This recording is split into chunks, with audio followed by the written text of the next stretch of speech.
Well, I think I've about had it. I'm pretty beat. Tromping through these damn woods. Wasn't too bad though. At least I'm pretty sure I found the fort. Next thing is to do, maybe get some metal detectors in here and try to pinpoint where any walls might have been. But the fort's totally destroyed, as they stated. There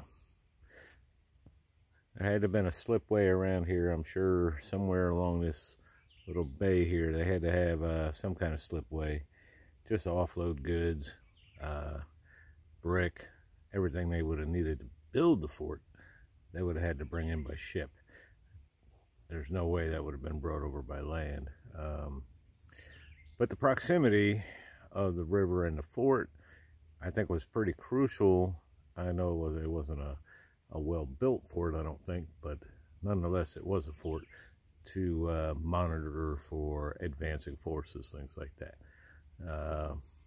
General Tonyn, of course, he was with the British Army, or British military, and he controlled all of this land. This was the fort that he built to monitor everything going up and down the St. Mary's River.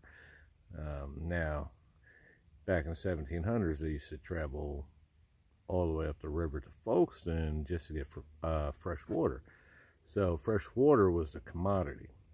But along this route, there was Indians. You had the Seminoles, you had the Creeks. General Tonyn sided with the Seminoles and the Creeks to run raids and other little missions, scouting missions on the advancing the American armies that were coming down from South Carolina and Georgia, which is pretty cool. I mean, when you look at the history of it. But, you know, the river's probably, it's not that far across to that point on the other side there. So easily they would have been able to launch canoes and get over there, or whatever they had.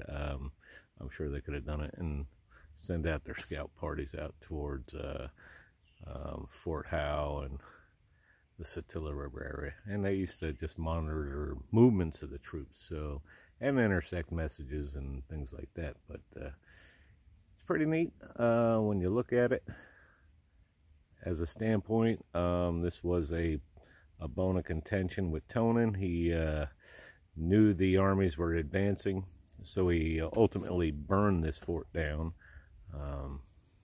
We don't know what's underneath. I mean, if we do some digging, we may be able to find something, but do a little metal detecting, maybe we'll see something. But I tried magnet fishing, didn't get any hits. Unfortunate, but it was expected in a way. So, but at least I found it for it, so I'm happy. All right, y'all be good. Bye.